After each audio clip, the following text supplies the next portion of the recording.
Good evening and welcome to the Lagos studios of IATV. I am Adegboyega Labiran with the news.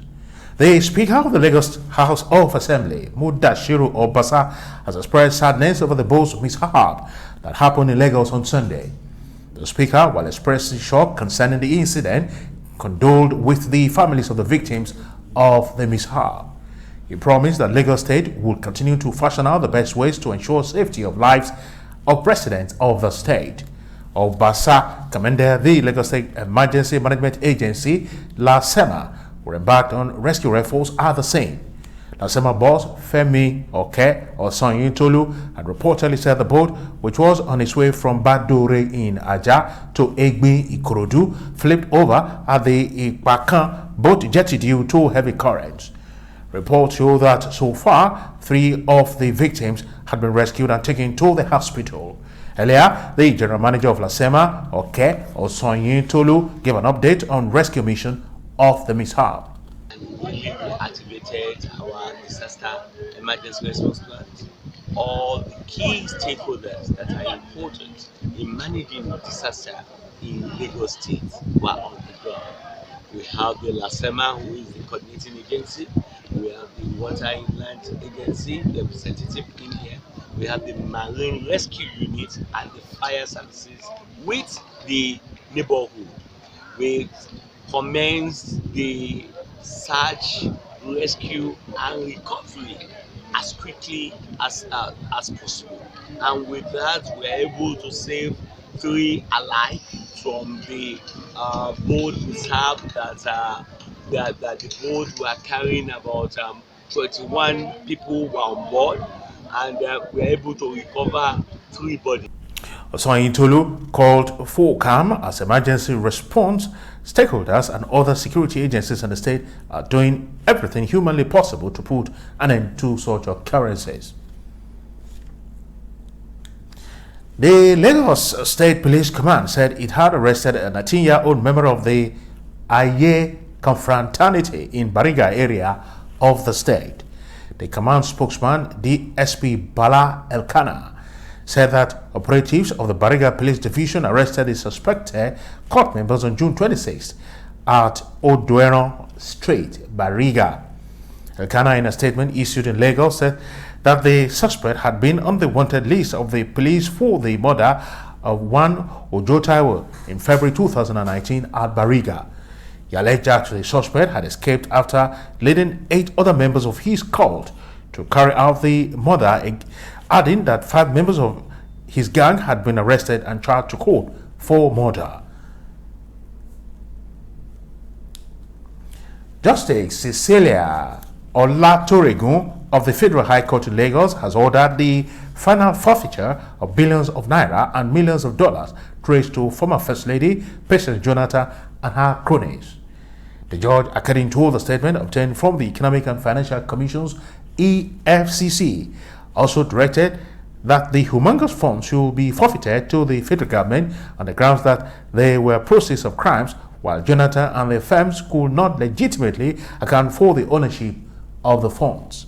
The forfeited funds are as follows: $3.65 million, $4.7 million, 1.81 billion naira, 226.38 million naira, 1.09 billion naira, amongst others.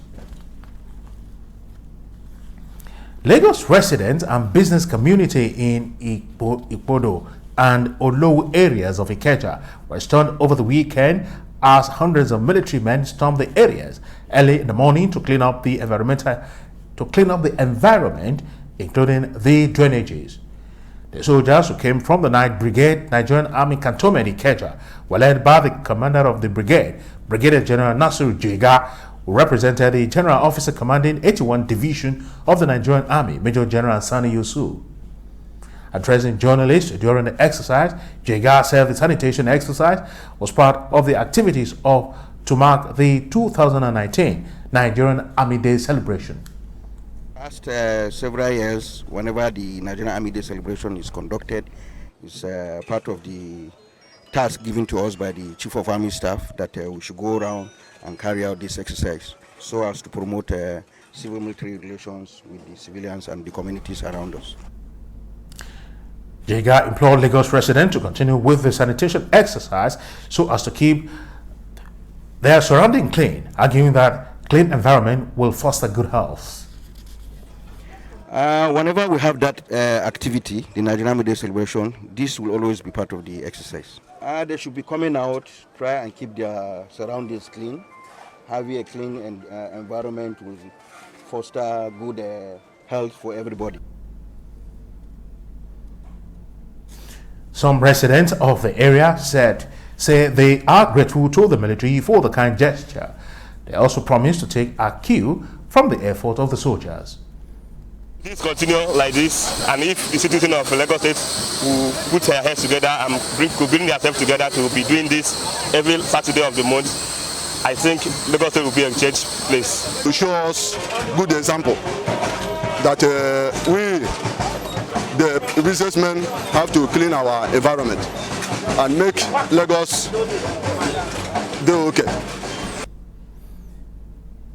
Some of them also called on the government to reintroduce the monthly environmental sanitation exercise so as to keep Lagos clean.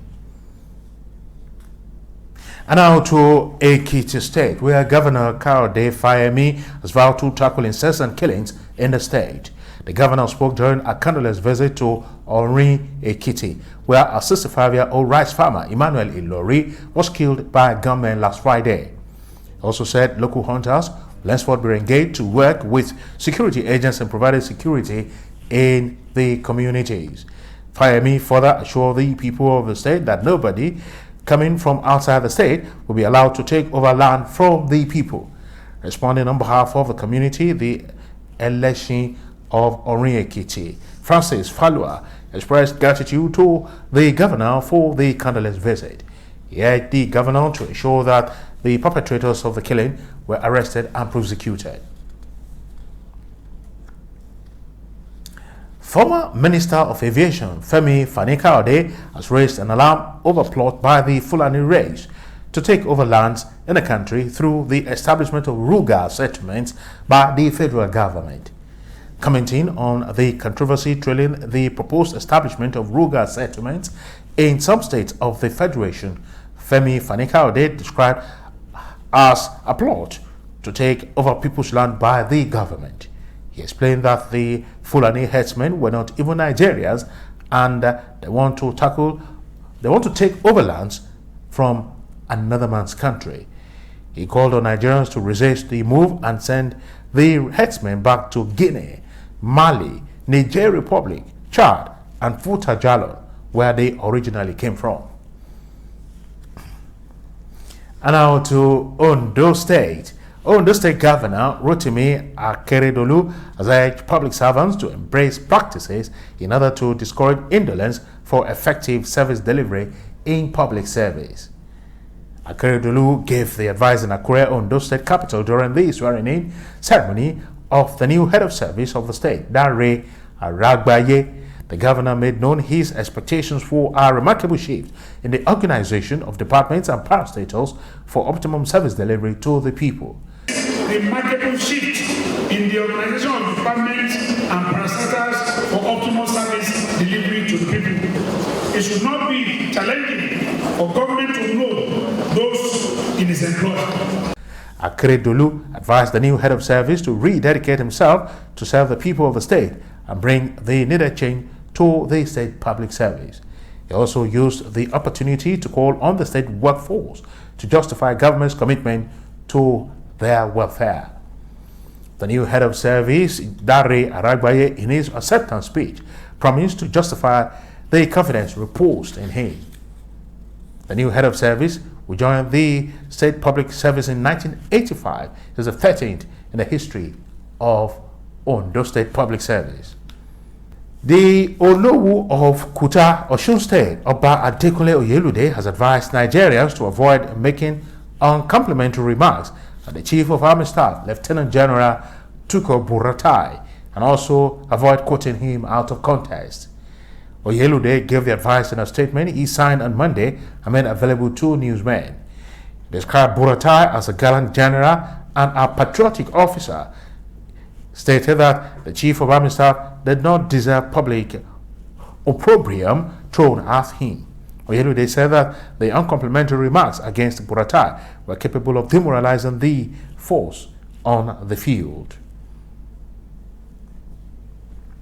The Speaker of the House of Representatives, Femi Gbajabiamila, has called on the private sector to assume the driver's seat in the nation's quest for economic growth. Gbajabiamila made the call at a forum in Lagos. He noted that his position as the Speaker will avail him the opportunity to enact laws that will create the enabling environment for private sector to thrive in the economic sector. Government alone for solutions to unemployment and slow growth. The private sector, from which many of you come, will always be the primary driver of economic growth.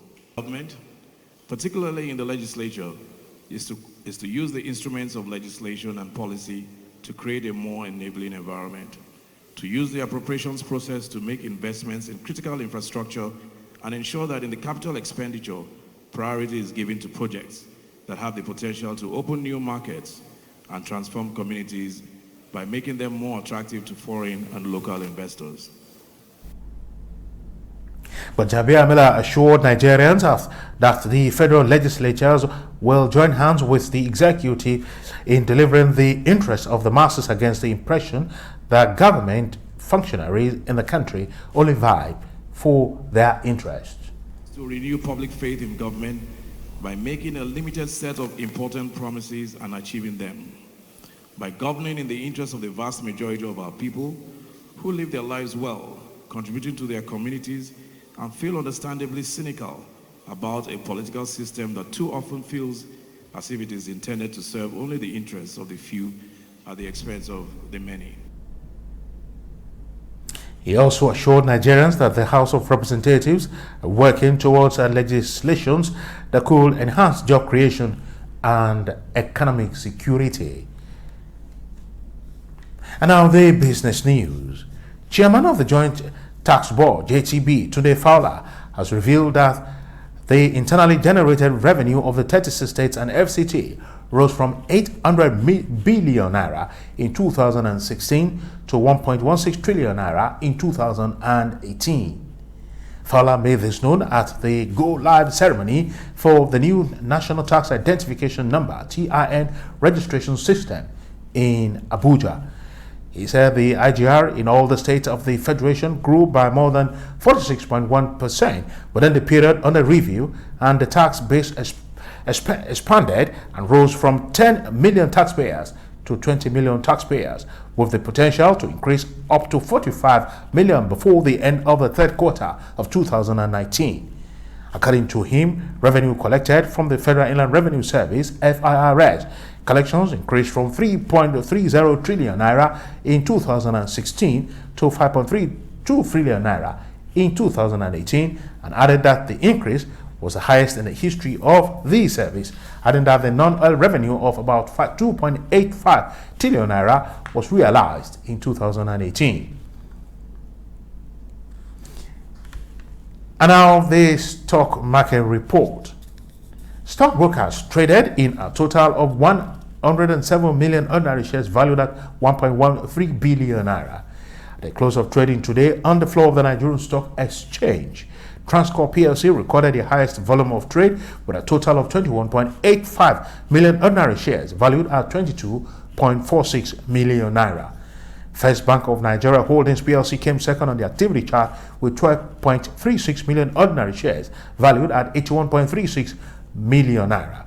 Mobile Nigeria PLC led the pack of gainers with 5 naira to close trading at 175 naira.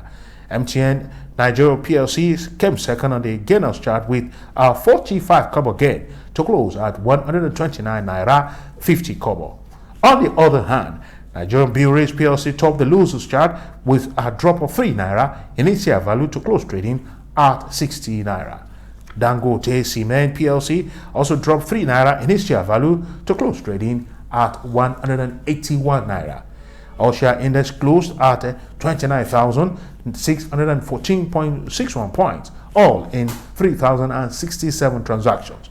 while market capitalization ended today's trading at 13.05 trillion naira. That's the size of our package from the Lagos studios of IATV. I am Adegboyega Labiron, thanking you for finding time to join us, and I'm returning you back to our studios in Ibadan for the rest of the news.